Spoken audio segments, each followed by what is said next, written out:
నమస్తే today Andhra news bulletin కి స్వాగతం. వార్తల్లోని వివరాలు. రాష్ట్ర వ్యాప్తంగా 3 లక్షల ఇళ్లలో ఈ రోజు లబ్ధిదారుల గృహ ప్రవేశాలు జరిగాయి. ముఖ్యమంత్రి చంద్రబాబు నాయుడు అన్నమయ్య జిల్లా రాయచోటి నియోజకవర్గం చిన్న మండలం దేవగుడిపల్లి గ్రామంలో సామూహిక గృహ ప్రవేశాల కార్యక్రమాన్ని ప్రారంభించారు. అలాగే రాష్ట్ర వ్యాప్తంగా నిర్మాణం పూర్తి చేసుకున్న ఇళ్లను వర్చువల్ గా ప్రారంభించారు. ఈ సందర్భంగా ముఖ్యమంత్రి మాట్లాడుతూ 2029 నాటికి అందరికీ సొంత ఇళ్లు నిర్మించేందుకు కృషి చేస్తున్నట్లు తెలిపారు. ఈ రోజు ఒక్క రోజున 3,192 ఇళ్లు గృహప్రవేశం చేశామంటే అది ఈ ప్రభుత్వం యొక్క పట్టుదల, మీ మీదుండే అభిమానం. ఇవన్నీ కూడా మీరు చూసినప్పుడు రకరకాల స్కీమ్స్ అన్నీ PMAY కింద 2,28,000, PMAY గ్రామీణ ఇండ్ల కింద 65,000, జన్మన్ ఇండ్లు ఒక 6,800, మొత్తం కలిసి 3 లక్షల ఇండ్లు పూర్తి చేశాం. ఈ అన్నమయ్య జిల్లాలో 67,936 ఇండ్లు ఆమోదం పొందాయి. ఇవన్నీ కూడా 10,900 ఇండ్లు ఇప్పుడు పూర్తి చేశాం.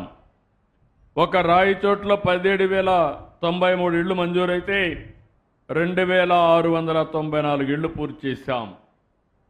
దేవగుడిపల్లిలో 43 ఇళ్లు నిర్మాణాలు ఉన్నాయి, 18 పూర్తి చేశాం. మిగిలిన అన్ని ఇండ్లు కూడా మళ్ళీ ఉగాది రోజున పూర్తి చేసి మీకు గృహప్రవేశాలు చేపించే బాధ్యత మేము తీసుకుంటాం. 14-19లో దగ్గర 23,40,000 ఇండ్లు శాంక్షన్ చేశాను. 8 లక్షల ఇండ్లు పూర్తి చేశాం. అంటే 43,000 కోట్ల రూపాయలు ఇండ్ల కోసం శాంక్షన్ చేసి 16,000 కోట్ల రూపాయలు ఖర్చు పెట్టే పరిస్థితికి వచ్చాం. వీళ్ళు వచ్చిన తర్వాత పేదవాళ్ళ ఇంటిని కూల్చే పరిస్థితికి వచ్చారు. 4,73,000 ఇండ్లు రద్దు చేశారు. ఇంకొక పక్క 2,73,00,000 మంది మామూలుగా పేదవాళ్ళు, వాళ్ళు ఇల్లు కట్టుకున్నారు, డబ్బులు ఇవ్వాలి, ఇవ్వకుండా 900 కోట్లు ఎగ్గొట్టే పరిస్థితికి వచ్చారు. నేను వస్తానే ఒకటి ఆలోచించాను, డబ్బులు లేకపోయినా పర్వాలేదు, పేదవాడికి అండగా ఉండాలి. మీరు ఇల్లు కట్టుకున్న దానికి మీకు తిరిగి ఆ డబ్బులు ఇచ్చే బాధ్యత, 900 కోట్లు కూడా ఇచ్చే బాధ్యత ఈ ప్రభుత్వం అందని మరొక్కసారి హామీ ఇస్తున్నా. అమరావతిలోని విట్ కేంద్రంగా CII-SR ఆధ్వర్యంలో నిర్వహిస్తున్న ఉన్నత విద్యా కాన్క్లేవ్ లో రాష్ట్ర విద్యా IT శాఖల మంత్రి నారా లోకేష్ ముఖ్య అతిథిగా పాల్గొన్నారు. ఈ సందర్భంగా ఆయన మాట్లాడుతూ ప్రస్తుత పరిస్థితుల్లో ఉన్నత విద్యలో మార్పులు కాకుండా మేటి సంస్కరణలు జరగాల్సిన అవసరం ఉందన్నారు. ప్రధాని నరేంద్ర మోదీ ఆకాంక్షలకు అనుగుణంగా దేశ ఆర్థిక వ్యవస్థ ప్రపంచ వేదికపై ముందు వరుసలో నిలవాలంటే సమిష్టి కృషి అవసరమన్నారు. 25 ఏళ్లకు లోపున్న యువత మన దేశానికి గొప్ప వనరన్నారు. జనాభాలో 50% ఉన్న ఈ వనరును మేటి మార్గంలో మలుచుకోవాల్సిన అవసరం ఉందని మంత్రి లోకేష్ అన్నారు. Vision set here is reimagining higher education for India's $5 trillion economy. We should be thinking about our $30 trillion economy. India is going to achieve 5 trillion. Whether the leaders who are sitting here do what they're supposed to do or not, we will achieve $5 trillion economy. The question is, how fast can we achieve the Honorable Prime Minister Shri Narendra Modi ji's vision of India achieving its $30 trillion economy depends on the kind of reforms, collaboration, changes that we all do together here. You know, higher education is not merely a sector for me, it is a strategic pillar here in Andhra Pradesh. 54% of our population is under the age of 25, which makes us one of the youngest workforces. It is a greater asset, and yes, demographic dividend is here to be harnessed. But it also presents unique challenges. The challenges is in terms of our employability, in terms of our ability to adapt to the changes that the world is going through. You know, only 34% of India's working age population has received a formal training. This is compared to 96% in South Korea, 80% in Japan, and 75% in Germany. The recent economic survey stated that only 51% of our graduates are employable. 51%. There is a big mismatch of what we teach and what the market demands. To be fair, in our current higher educational institutions, we are not able to provide any gainful employment even after 3 to 4 years of formal training. Whilst youngsters go to Ameerpet and within 4 to 6 months of training they are able to find a job. So I truly believe that fundamental transformation, not correction, transformation is required in higher education. We must move from degree acquisition to skill activation. We can draw a lot of examples from across the world. Palnadu జిల్లా నాదెండ్ల మండలం గణపవరంలో cotton corporation of India ఏర్పాటు చేసిన పత్తి కొనుగోలు కేంద్రాన్ని రాష్ట్ర విద్యుత్ శాఖ మంత్రి గొట్టిపాటి రవికుమార్ ప్రారంభించారు. ఈ సందర్భంగా మంత్రి మాట్లాడుతూ పత్తి రైతులను ఆదుకునేందుకు సీఎం చంద్రబాబు మద్దతు ధర క్వింటాలకు 8,110 రూపాయలు చెల్లించి కొనుగోలు చేసేలా 11 CCI కేంద్రాల ఏర్పాటు చేశామని, అలాగే 270 కోట్ల రూపాయలతో నల్ల బర్లీ పొగాకు కొనుగోలు చేశామని తెలిపారు. రైతులు నష్టపోకుండా ఉండాలంటే పొగాకు బోర్డు అనుమతి తీసుకుని మాత్రమే పొగాకు పండించాలని మంత్రి కోరారు.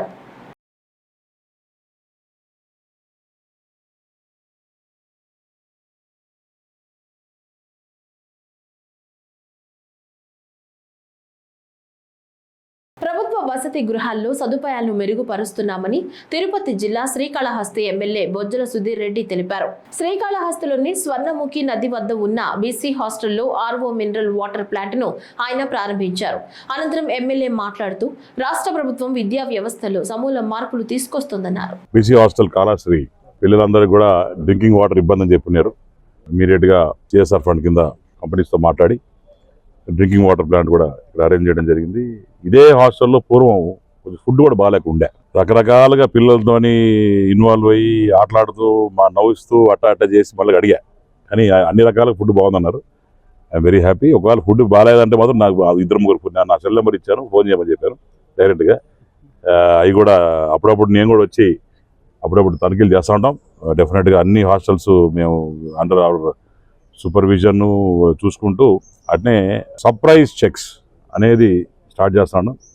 ఎవ్రీ 1.5 వీక్ ఒకసారి ఎవరో ఒకరు వస్తాం మా ఇంటి నుంచి వచ్చి ఎక్కడెక్కడ CBSE హాస్టల్స్ ఎట్లా ఉంది, క్లీన్లీనెస్ మెయింటైన్ చేస్తున్నారా, ఫుడ్ మెయింటైన్ చేస్తున్నారా, క్వాలిటీ ఆఫ్ లైఫ్ ఎలా ఉంది, పిల్లల చదువు అవన్నీ కూడా పర్సనల్గా మానిటర్ చేయాలని డిసైడ్ చేశాం. కాబట్టి ఇవన్నీ ముందుకు పోతూ అట్లనే ఈరోజు ఆర్ఓ ప్లాంట్ ఇచ్చిన దాతలకు కూడా నేను థ్యాంక్స్ చెప్పాను. కూటమి ప్రభుత్వంలో రాష్ట్రం సర్వతోముఖాభివృద్ధికి సాధిస్తుందని బీజేపీ ఎమ్మెల్సీ సోము వీర్రాజు అన్నారు.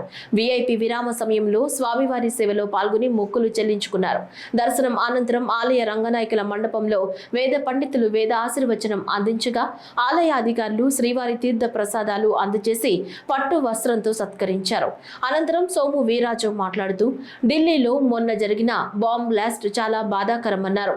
బాంబ్ బ్లాస్ట్ ఘటన చేసిన వారిని శిక్షించే శక్తి మోదీ, అమిత్ షాకి ఇవ్వాలని, అలాగే రాబోయే రోజుల్లో 50 దేశాల ఇన్వెస్టర్లు విశాఖకు రానున్నాయని, రాబో రోజుల్లో రాష్ట్రం అభివృద్ధి దిశగా ముందుకు సాగుతుందని తెలిపారు. ఢిల్లీలో బాంబ్ బ్లాస్ట్ జరగడం, కొందరు అసూలు బాయుడు చనిపోవడం విచారించదగ్గ అంశం. స్వామిని 2 విషయాలు కోరుకోవడం జరిగింది. ఒకటి, వారిని శిక్షించే శక్తి మోడీ గారికి, అమిత్ షా గారికి ఇవ్వాలి. అదేవిధంగా రాష్ట్రం అనేక విధాలుగా అభివృద్ధి చెందుతుంది బహుముఖంగా. దీనికి మోడీ గారిని సహకరిస్తూ చంద్రబాబు నాయుడు గారు, పవన్ కళ్యాణ్ గారు, లోకేష్ బాబు గారు, వీరు ముగ్గురు నాయకత్వంలో రాష్ట్రం ఇంకా అటు ఇండస్ట్రియలైజేషన్గా 10-15 లక్షల కోట్లు ఇన్వెస్ట్మెంట్స్ వచ్చినాయి. రాబోయేటువంటి రోజుల్లో 50 దేశాలు మన రాష్ట్రానికి వస్తున్నాయి. విశాఖపట్నానికి మరొక 10 లక్షల కోట్లు ఇన్వెస్ట్మెంట్స్తో MOS జరగడానికి అవకాశం ఉంది. ఈ రాష్ట్రం మరింత అభివృద్ధి ఈ విధంగా జరుగుతూ ఎంప్లాయ్మెంట్ అనే దాన్ని అభివృద్ధి చేస్తూ ఆర్థికంగా రాష్ట్రం పురోభివృద్ధి సాధిస్తూ అన్ని విధాలుగా ప్రజలకు సంక్షేమాన్ని కలిగించేటువంటి భాగ్యాన్ని వీరు కలగజేయాలని స్వామివారిని కోరడం జరిగింది. యువతలో నైపుణ్యాలను వెలికి తీసేందుకు రాష్ట్ర ప్రభుత్వం ఎన్నో కార్యక్రమాలు నిర్వహిస్తోందని అనంతపురం పార్లమెంట్ సభ్యులు అంబికా లక్ష్మీనారాయణ తెలిపారు. అనంతపురంలోని ప్రభుత్వ ఆర్ట్స్ కళాశాల నందు అన్సెట్ ఆధ్వర్యంలో నిర్వహించిన జిల్లా స్థాయి యూత్ ఫెస్టివల్ కార్యక్రమంలో ఆయన పాల్గొన్నారు. వివిధ పోటీల్లో ప్రతిభను కనపరిచిన విద్యార్థులకు ప్రశంసా పత్రాలను అందజేశారు. ఈ సందర్భంగా మాట్లాడుతూ దేశ భవిష్యత్ యువతపై ఆధారపడి ఉందని, స్వామి వివేకానంద లాంటి మహనీయులను అనుసరించి యువత దేశానికి సేవలు అందించాలని ఆయన పిలుపునిచ్చారు.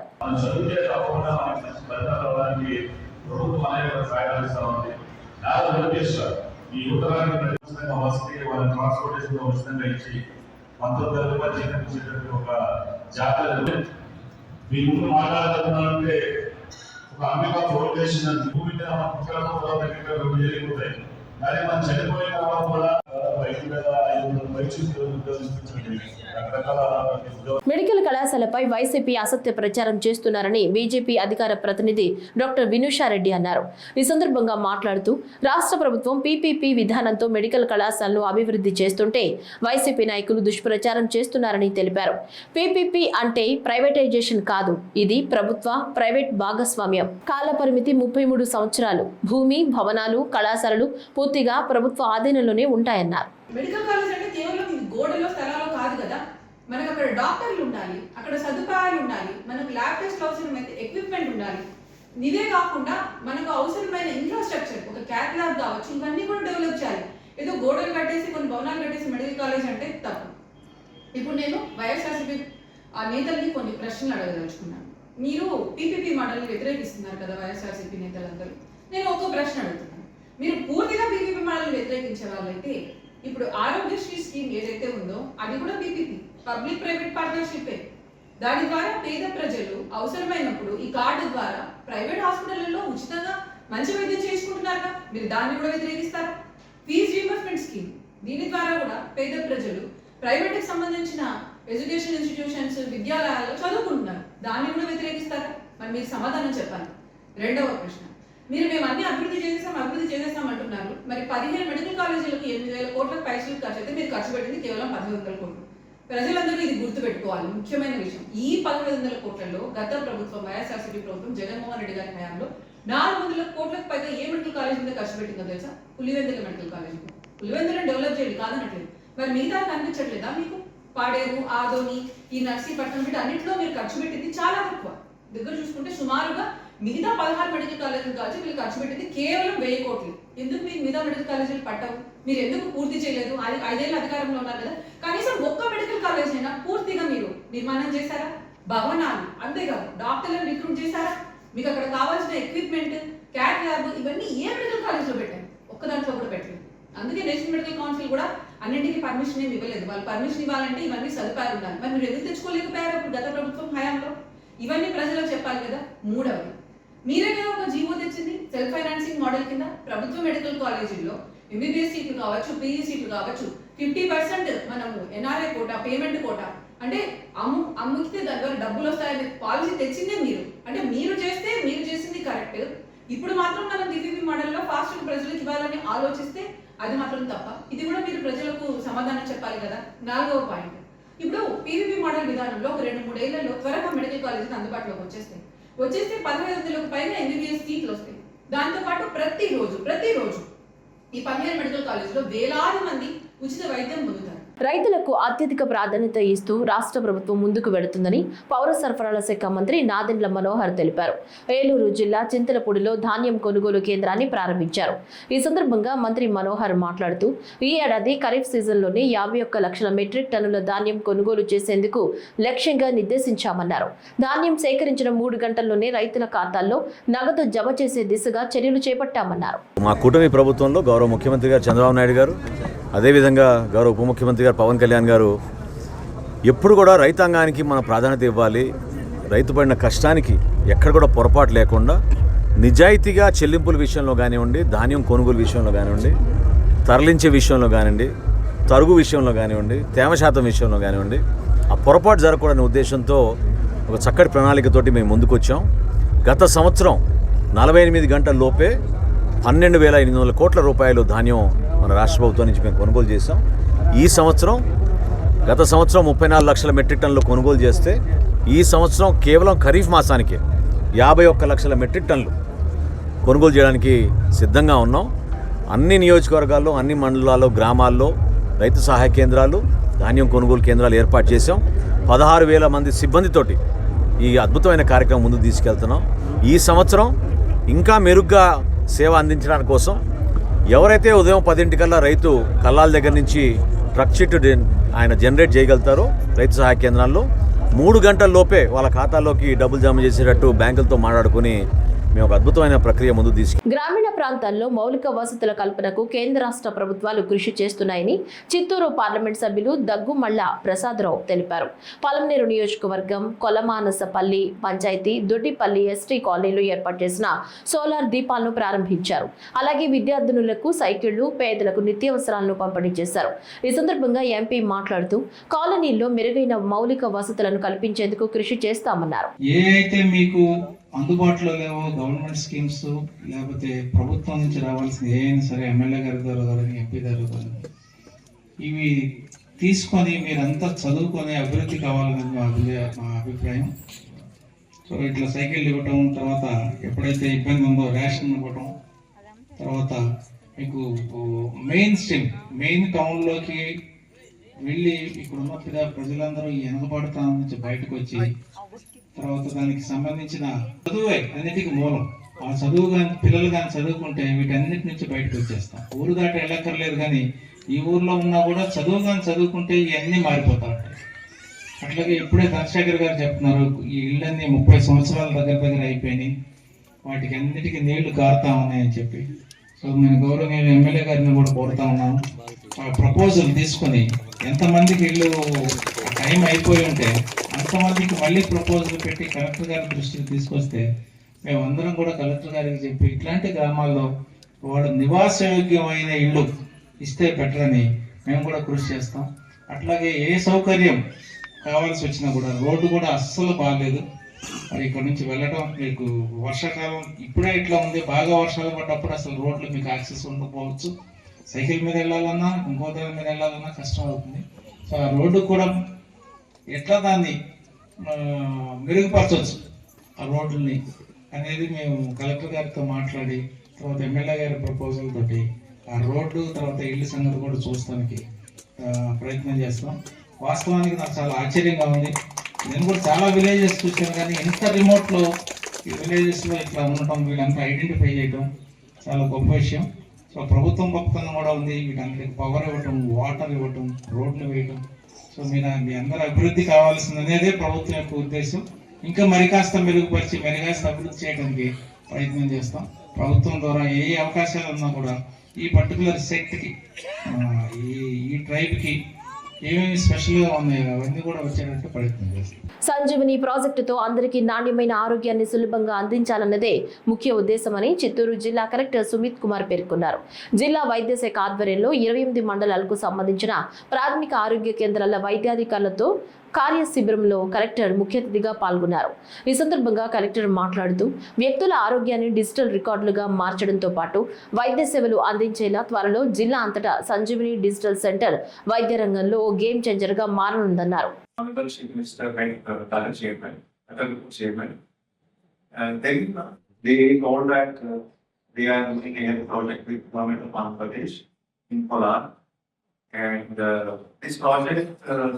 can help government institutions. Tiruchanur Shri Padmavati అమ్మవారి కార్తీక బ్రహ్మోత్సవాలు నవంబర్ 17 నుంచి 25వ తేదీ వరకు జరగనున్నాయి. ఈ నేపథ్యంలో పటిష్ట కార్యాచరణతో విజయవంతం చేయాలని టీటీడీ ఈవో అనిల్ కుమార్ సింఘాల్ అధికారులను ఆదేశించారు. తిరుచానూరు ఆస్థాన మండపంలో బ్రహ్మోత్సవాల ఏర్పాట్లపై తిరుపతి జిల్లా collector S Venkateshwar, TTD JEO Veerabrahmam, జిల్లా ఎస్పీ ఎల్ సుబ్బరాయుళ్లతో కలిసి సమీక్ష నిర్వహించారు.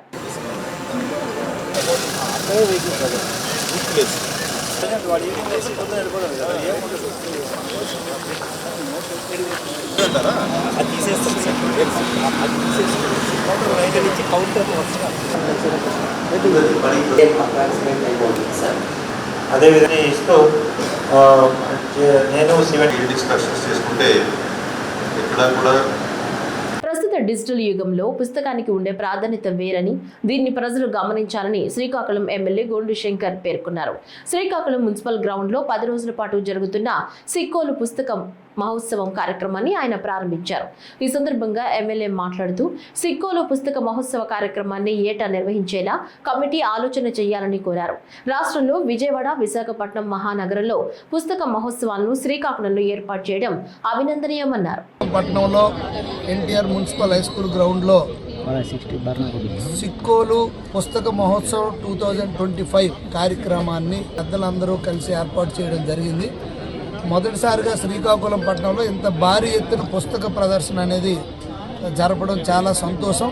ఇంతకుముందు విశాలాంధ్ర అలాంటి దాంట్లో కొద్ది మాత్రమే ఉండేది, కానీ ఈసారి చాలా భారీ ఎత్తున అన్ని కలెక్షన్స్ కూడా ఇక్కడ ఈ ఎవరైతే పుస్తక ప్రియులు ఉన్నారో వారందరికి కూడా ఇది చాలా మంచి ఉపయోగపడుతుంది. అలాగే ఈ పుస్తకం పఠనం అనేది కూడా అవసరం. డిజిటల్ యుగంలో ఈ సెల్ ఫోన్స్ ఇవన్నీ అలవాటైనటువంటి సందర్భంలో యువతకి ఈ పుస్తకం పఠనం అనేది కూడా అవసరం. ఎందుకంటే అది ఒక స్టాండర్డ్గా మన దగ్గర ఎవిడెన్స్తో ఉన్నటువంటిది. అది రేపు ఒక చిప్పు లోపల ఇది సెల్లో పాడైపోయినా మొత్తం పోయే అవకాశాలు ఉంటాయి. కానీ ఇది బుక్ ఉంటే మన దగ్గర ఎల్లప్పుడూ సమాచారం ఉంటుంది. దీనివల్ల చాలా నాలెడ్జ్ వస్తుంది. ఈ పుస్తక పఠనం వల్ల చాలా మంచి ఉపయోగం. చాలా కలెక్షన్స్ ఉన్నాయి ఇక్కడ, ఎన్నో రకరకాల బుక్స్ ఉన్నాయి. ఇవన్నీ యువత కూడా వీటి వైపు మళ్లించడానికి ఇలాంటి కార్యక్రమం చాలా ఉపయోగం. దీంతోపాటు సైన్స్ ఎగ్జిబిషన్, అలాగే ఇక్కడ సాహిత్య కార్యక్రమాలు కూడా, సాంస్కృతిక కార్యక్రమాలు కూడా ఒక వారం రోజుల పాటు ఇక్కడ జన విజ్ఞాన వేదిక, అలాగే ఇతర సాహిత్య సంస్థలు అన్ని కలిపి ఇక్కడ పెద్దవారు అందరూ ఒక మ్యాజిక్ షోలు ఉంటాయి సార్, యూనిటీ ఫామ్ అయ్యి కమిటీగా ఫామ్ అయ్యి ఇది కార్యక్రమాన్ని చేపట్టడం చాలా సంతోషం. శ్రీకాకుళంలో కొత్త సంస్కృతికి వరవడి మొదలైంది. ఈ సందర్భంగా పెద్దలందరికీ పేరు పేరున నేను హృదయపూర్వకంగా అభినందనలు తెలియజేసుకుంటున్నాను. అలాగే ఇక్కడ అందుబాటులోకి స్కోప్ ఒకటి, టెలిస్కోప్ ఒకటి కూడా ఇక్కడ పెట్టడం జరిగింది. ఇది కూడా యువతి యువకులందరూ కూడా పెద్ద ఎత్తున వచ్చి దీన్ని ఉపయోగించుకొని తద్వారా మనం ఏదైతే గ్రహాలు ఇవన్నీ చూడొచ్చు, దాన్ని కూడా వినియోగించుకోవాల్సిందిగా కోరుచున్నాను. చిత్తూరు, వెదురుకుప్పం, శ్రీరంగపురం విలేకరులపై బెదిరింపులకు పాల్పడిన కలెక్టర్ వైఖరిని నిరసిస్తూ Andhra Pradesh union of working journalist Vijayawada unit ఆధ్వర్యంలో స్థానిక ప్రెస్ క్లబ్ వద్ద జర్నలిస్టులు ధర్నా నిర్వహించారు. ఈ సందర్భంగా యూనియన్ నేతలు మాట్లాడుతూ, ఒక ఐఏఎస్ అధికారిగా ఉండి ఎంతో నేర్పుతో, ఓర్పుతో, సమన్వయంతో వ్యవహరించాల్సిన బాధ్యతాయుత హోదాలో ఉండి ఎవరో ఒక ఉద్యోగి విలేకరిపై అక్కసుతో చేసిన ఫిర్యాదును పురస్కరించుకుని పరుషంగా, అసభ్యకరంగా, బెదిరింపు ధోరణితో మాట్లాడడం దారుణమన్నారు. జిల్లా కలెక్టర్ నేరుగా ఆ విలేకరికి ఫోన్ చేసి మిమ్మల్ని లేపేస్తారని బెదిరించడం, మీ పిల్లల వరకు వెళతాను అని హెచ్చరించడం దుర్మార్గమన్నారు. చిత్తూరు జిల్లాలో విశాలాంధ్రలో పనిచేస్తున్న ఎదురుకుప్పం, శ్రీరంగరాజపురం మండలాల విలేకరులపై పోలీసులు కేసును బనాయించారు. ఆ కేసు పూర్తిగా అక్రమం అనేది మా వివరణ. మేము చేసిన పరిశీలనలో కూడా ఆ విషయం తేలిపోయింది. ఆ కేసు పూర్వపరాల నేపథ్యంలో చిత్తూరు జిల్లా కలెక్టరు సుమిత్ కుమార్ గారు జర్నలిస్టుల మీద చాలా పౌరుషంగా, అసభ్యకరంగా, బెదిరింపు ధోరణిలో వ్యాఖ్యానాలు చేశారు. ఆ కేసు నమోదుని, అలాగే కలెక్టర్ గారి వ్యాఖ్యానాన్ని జర్నలిస్ట్ యూనియన్లు తీవ్రంగా ఖండిస్తున్నాయి. Andhra Pradesh working journalist union APUWJ, Indian journalist union, అలాగే ఏపీ ఎలక్ట్రానిక్ మీడియా అసోసియేషన్, అలాగే చిన్న పత్రికల సంఘం, అలాగే ఫోటో జర్నలిస్టుల అసోసియేషన్ అందరూ కూడా ఈ పూర్వపరాలను పరిశీలించిన తర్వాత ఎదురుకుప్పం, శ్రీరంగరాజపురం జర్నలిస్టులపై పోలీసులు నమోదు చేసిన కేసుని తక్షణం ఉపసంహరించుకోవాలని డిమాండ్ చేస్తున్నాం. అలాగే ఒక ఐఏఎస్ అధికారిగా ఉండి ఓర్పుగా, నేర్పుగా, సమన్వయంతో పనిచేయాల్సిన బాధ్యతల్లో ఉండి ఎవరో ఒక అధికారి వచ్చి జర్నలిస్టుల మీద కంప్లైంట్ చేయగానే, లేదా ఒక ఎమ్మెల్యే వచ్చి ఈ యొక్క అక్కస్తోటి జర్నలిస్టుల మీద కంప్లైంట్ చేయగానే ఆ జర్నలిస్టులని బెదిరిస్తూ ఫోన్ చేసి ఫోన్లో తీసుకొని నీ ఎంత చూస్తా అని బెదిరిస్తూ మాట్లాడటం సమంజసం కాదు. అంతేగాక ప్రభుత్వం కల్పించిన ఆ పిల్లల బెనిఫిట్స్ని, వాళ్ళ పిల్లలు చదువుకుంటున్న బెనిఫిట్స్ని కూడా రద్దు చేస్తాను, నీ పిల్లల సంగతి కూడా చూస్తాను అంటూ కలెక్టర్ మాట్లాడటం ఏమాత్రం సమంజసం కాదు. ఇండియన్ అడ్మినిస్ట్రేషన్ సర్వీసులో ఉన్న ఒక అధికారి చేసిన ఈ తప్పుని యావత్ ప్రజాస్వామికవాదులు, పత్రికా స్వేచ్ఛను కోరుకునేవారు, యావత్ అధికార యంత్రాంగం కూడా ఖండించాల్సిందిగా మేము కోరుతున్నాం. కడప జిల్లా జగద్గురు విరాట్ పోతులూరి వీరబ్రహ్మేంద్ర స్వాముల వారి నివాస గృహం సందర్శించలేకపోవడంతో భక్తులు ఆగ్రహం వ్యక్తం చేశారు. ఇటీవల కురిసిన వర్షాలకు కూలిన నివాస గృహం సందర్శించకుండా గేటును సిబ్బంది తాళాలు వేశారు. తమ ఇంటి దేవుడు జింక కొమ్ముతో తవ్విన బావిలోని నీటినైనా తీసుకెళ్లే భాగ్యం లేకుండా పోయిందని మహిళా భక్తులు ఆవేదన వ్యక్తం చేస్తున్నారు. తిరుపతి నుంచి వచ్చిన బ్రహ్మం గారి భక్తులు, యువకులు నివాస గృహం వద్దకు వచ్చి చూసే భాగ్యం లేక నిరాశతో వెన్నుతిరగాల్సిన పరిస్థితి ఏర్పడుతుందని ఆవేదన వ్యక్తం చేశారు. గుంటూరు జిల్లా నుంచి వచ్చాము స్వామి, బ్రహ్మం గారి ఇల్లు అవి చూసి వెళ్దామని వచ్చాము స్వామి. స్వామి దర్శనం చేసుకోని స్వామి, మూతేసి ఉండారు స్వామి. స్వామి ఆ బావిలో నీళ్లు అన్నది కలిసి తీసుకెళ్తాం స్వామి. స్వామి మేము ఎంతో దూరం నుంచి గుంటూరు జిల్లా నుంచి వచ్చాము స్వామి. మేము లోపలికి వెళ్ళి ఆ స్వామిని చూసుకొని, ఆ ఇల్లు చూసుకొని కాసి నీళ్ళన్న పట్టుకెళ్ళి మా మీద జల్లుకుంటాం స్వామి. చిత్తూరు తెలుగుదేశం పార్టీ వివిధ క్యాడర్లకు సంబంధించిన కార్యవర్గ సభ్యత్వాన్ని రాష్ట్ర నాయకత్వం నియమించింది. ఇందులో భాగంగా చిత్తూరు టీడీపీ పార్టీ కార్యాలయంలో ఎమ్మెల్యే గురజాల జగన్మోహన్, జిల్లా పార్టీ అధ్యక్షుడు సిఆర్ రాజన్ అధ్యక్షతన నూతనంగా నియమితులైన వివిధ క్యాడర్ల కార్యవర్గ సభ్యుల ప్రమాణ స్వీకార మహోత్సవాన్ని ఘనంగా నిర్వహించారు. ఇందులో భాగంగా చిత్తూరు టీడీపీ పార్టీ నగర ప్రధాన కార్యదర్శి పచ్చయ్యప్పన్, ఐటీ కోర్ కమిటీ కార్యదర్శి సాయి వినోద్లను ప్రమాణ స్వీకారం అనంతరం పలువురు పార్టీ నాయకులు, కార్యకర్తలు అభినందనలు తెలియజేసి ఘనంగా దుస్సాల్వా కప్పి సన్మానించారు. ఈ సందర్భంగా మాట్లాడుతూ క్షేత్రస్థాయిలో పార్టీ బలోపేతానికి కృషి చేస్తానని, ప్రజా సమస్యల పరిష్కారానికి తమ వంతు కృషి చేస్తానని తెలిపారు.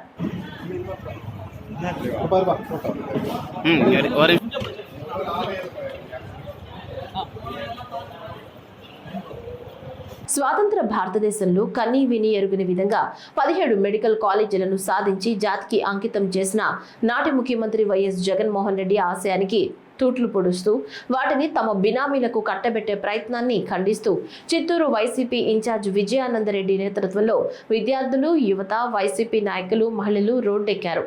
గంగినేని చెరువు వద్ద నుంచి ఆర్డీఓ కార్యాలయం వరకు ఈ ర్యాలీ నిర్వహించి ఈ నిర్ణయాన్ని ఉపసంహరించుకోవాలని ప్రభుత్వానికి వ్యతిరేకంగా నినదించారు. ఈ కార్యక్రమంలో వైసీపీ జిల్లా అధ్యక్షుడు భూమన కరుణాకర్ రెడ్డి ముఖ్య అతిథిగా పాల్గొన్నారు.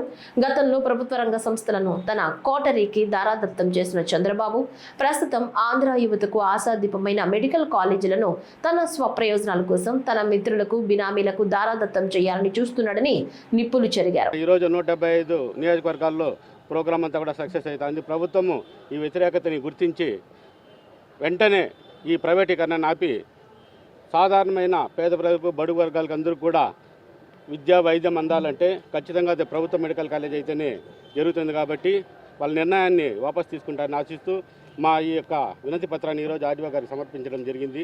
ఈ కార్యక్రమాలు ఇలాగే కొనసాగుతాయి. దయచేసి నేను ప్రభుత్వానికి విజ్ఞప్తి చేసేది ఒకటే, మీ నిర్ణయాన్ని వెనక్కి తీసుకోండి. ప్రజల యొక్క ఏదైతే వ్యతిరేకత ఉందో గుర్తించాలని కోరుకుంటున్నాను. జై జగన్. మన కరుణాకర్ రెడ్డి గారి ఆధ్వర్యము, తర్వాత మన యొక్క చిత్తూరు నియోజకవర్గ ఇన్ఛార్జ్ విజయానంద రెడ్డి గారి ఆధ్వర్యంలో, మరి ఈ యొక్క కాన్స్టిట్యుయెన్సీ ఇన్ఛార్జ్ రెడ్డప్ప గారు, తర్వాత వైఎస్ఆర్ పార్టీ నాయకులందరూ ఆధ్వర్యంలో వైఎస్ఆర్ పార్టీ కార్యకర్తలు వేల సంఖ్యలో హాజరై ఇవాళ ఈ యొక్క ప్రోగ్రామ్ని చాలా సక్సెస్ చేయడం జరిగింది. అంటే ప్రతి ఒక్క ఇంట్లో చదువుకున్న పిల్లలు ఉన్నారు కాబట్టి ప్రైవేటీకరణ మెడికల్ కాలేజ్ చేస్తే తద్వారా మనం సీట్లు పోగొట్టుకోవాల్సి వస్తుంది. ప్రైవేటీకరణ వల్ల మేనేజ్మెంట్ సీట్స్ అమ్ముకోవడం జరుగుతుంది, వాళ్ళు కోట్లకు అమ్ముకుంటారు. అదే ప్రభుత్వ ఆధీనంలో కానీ పాఠశాలలు ఉన్నట్టయితే, కాలేజెస్ ఉన్నట్టయితే ప్రభుత్వం తరపున మెరిట్ బేసిస్లో విద్యార్థులకు వస్తుంది. లాస్ట్ ఇయర్ 700 సీట్లు పోగొట్టుకోవడం జరిగింది. పి గన్నవరం నియోజకవర్గ వైసీపీ కోఆర్డినేటర్ గన్నవరపు శ్రీనివాస్ను పోలీసులు హౌస్ అరెస్ట్ చేశారు. రాష్ట్ర వ్యాప్తంగా మెడికల్ కాలేజీల ప్రైవేటీకరణను నిరసిస్తూ వైఎస్ఆర్సీపీ రాష్ట్ర కమిటీ పిలుపు మేరకు పి గన్నవరంలో తలపెట్టిన శాంతియుత నిరసన ర్యాలీలో పాల్గొనకుండా ఆయన ఇంటి నందు పోలీసులు నిర్బంధించారు. ఈ సందర్భంగా ఆయన మాట్లాడుతూ, నా స్వగృహంలో తెల్లవారుజామున 4 గంటలకు హౌస్ అరెస్టు చేసి గృహ నిర్బంధంలో అదుపులో ఉంచారు, అక్రమ నిర్బంధం చేశారు అని కూటమి ప్రభుత్వంపై మండిపడ్డారు. ప్రజలు గమనిస్తున్నారని అన్నారు. జగన్మోహన్ రెడ్డి గారు తలపెట్టినటువంటి ప్రభుత్వ మెడికల్ కాలేజీల ప్రైవేటీకరణ పీపీపీ జీవోను రద్దు చేయాలని ప్రతి నియోజకవర్గంలోనూ కూడా నిరసన ర్యాలీలు చేయమని చెప్పడం జరిగింది. మరి అందు నిమిత్తం ఈ పి గన్నవరం నియోజకవర్గంలో మేము ఈరోజు పి గన్నవరం హెడ్ క్వార్టర్లో ఉన్నటువంటి మండల తహసీల్దార్ కార్యాలయం దగ్గరికి వెళ్ళాలని పిలుపునివ్వడం జరిగింది.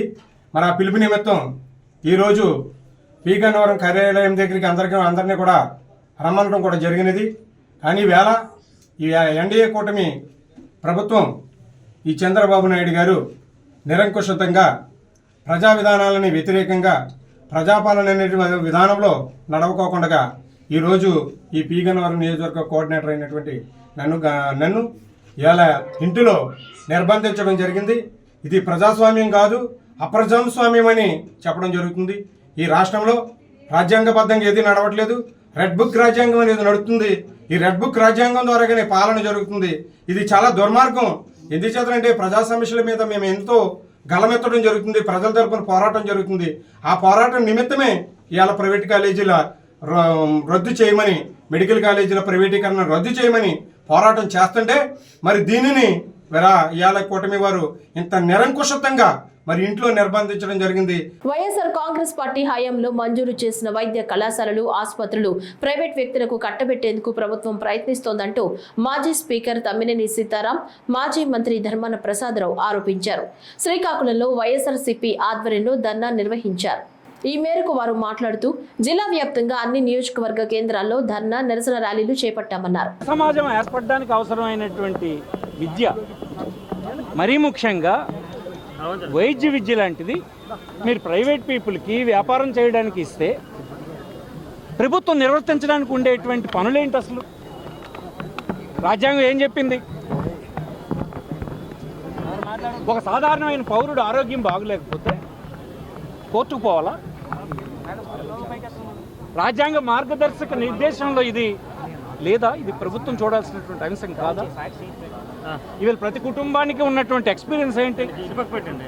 ప్రైవేట్ హాస్పిటల్కి పోతే హాస్పిటల్ వద్ద ఆ వ్యక్తికి ఉన్నటువంటి ఆస్తి అంతా ఫీజుల రూపాయన వసూలు చేసే పని జరుగుతుంది. సుమారుగా ప్రతి కుటుంబానికి ఒక అనుభవం ఉంది. ప్రతి కుటుంబం కూడా చెడిపోవడానికి, ఆర్థికంగా చెడిపోవడానికి కారణం ఈవేళ కార్పొరేట్ వైద్యం. ఇంకా మీరు ప్రైవేట్ వైద్యాన్ని తెచ్చి ఉన్నటువంటి ఈ వైద్యానికి పకడ్బందీగా పేదవాళ్ళకి అందించే పని చేయకపోగా గత ప్రభుత్వం తెచ్చినటువంటి వైఎస్ఆర్ కాంగ్రెస్ పార్టీ ప్రభుత్వం తెచ్చిన కళాశాలల్ని, ఆ కళాశాలలకు అనుబంధంగా పనిచేస్తున్నటువంటి జిల్లా ఆసుపత్రుల్ని మీరు ప్రైవేట్ పీపుల్కి ఇస్తున్నారని అంటే ఎంత మీరు బరితెగించారు, ఎంత రాజ్యాంగ విరుద్ధమైన పరిపాలన చేస్తున్నారు. ఈవేళ ప్రతి హాస్పిటల్కి పోయిన ప్రతి కుటుంబం గోలుమని ఏడుస్తూ ఉంది. ఆరోగ్యశ్రీని నిర్వీర్యం చేసేసారు.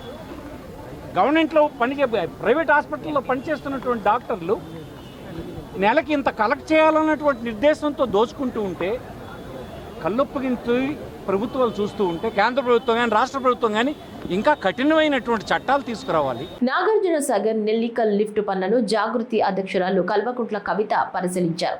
ఈ సందర్భంగా మాట్లాడుతూ నాగార్జున సాగర్ డ్యాం తల మీద ఉన్న కొన్ని మండలాలకు ఇప్పటికీ నీరు అందడం లేదన్నారు.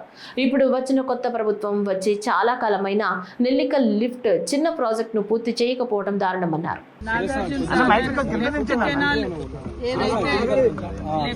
ఏదైతే ఆయకట్టును కవర్ చేయదో ఆయా మండలాలలో నాగార్జున సాగర్ నియోజకవర్గం మొత్తం మీద కూడా 25,000 ఎకరాలకు నీళ్లు ఇవ్వడానికి నెల్లికల్ ప్రాజెక్ట్ ని కేసీఆర్ గారి హయాంలో చేపట్టారు. మరి ఆనాడు కేసీఆర్ గారు ప్రారంభించే ముందు కూడా ఒక మాట చెప్పారు, ఖచ్చితంగా దీని తొందరలో పూర్తి చేస్తాం, గ్రావిటీతోనే ఎక్కువ మందం కూడా పనులు అయిపోతాయి, చాలా చిన్న ప్రాజెక్టు కానీ దాదాపుగా ఒక 25,000 ఎకరాలకు నీళ్ళు ఇస్తుందని చెప్పడం జరిగింది. ఏనాడైతే ప్రారంభించారో ఆనాటి నుండి ఇప్పటి వరకు కూడా పనులు నక్కనడకన సాగుతూనే ఉన్నాయి. దాదాపు 4.5 సంవత్సరాలు అయిపోయింది. ఎప్పుడైతే నాగార్జున సాగర్ బై ఎలక్షన్ వచ్చిందో దానికంటే ముందు మరి ఫౌండేషన్ వేసుకోవడం జరిగింది. ఆ తర్వాత మొన్నటి ఎన్నికలలో కూడా జగదీశ్వర్ రెడ్డి గారు జిల్లా మంత్రిగా వచ్చి నెల్లికల్ లిఫ్ట్ ఇరిగేషన్ ప్రాజెక్టు పూర్తి చేయకపోతే నేను రాజీనామా చేస్తానని చెప్పి చాలా ఘాటుగా వాగ్దానం చేసి వెళ్ళినటువంటి పరిస్థితిని కూడా మనం చూస్తూ ఉన్నాం. అయితే చెప్పినప్పటికీ కొత్త ప్రభుత్వం వచ్చి 2 సంవత్సరాలు అయినప్పటికీ ఇంత చిన్న ప్రాజెక్ట్ అయినా కూడా ఇప్పటి వరకు పూర్తి చేయకపోవడం అన్నది చాలా దారుణం. త్వరితగతిన ఈ పనులు పూర్తి చేయాలని చెప్పి కొత్త ప్రభుత్వాన్ని నేను డిమాండ్ చేస్తూ ఉన్నా. ఈ వార్తలు ఇంతటితో సమాప్తం. నమస్కారం.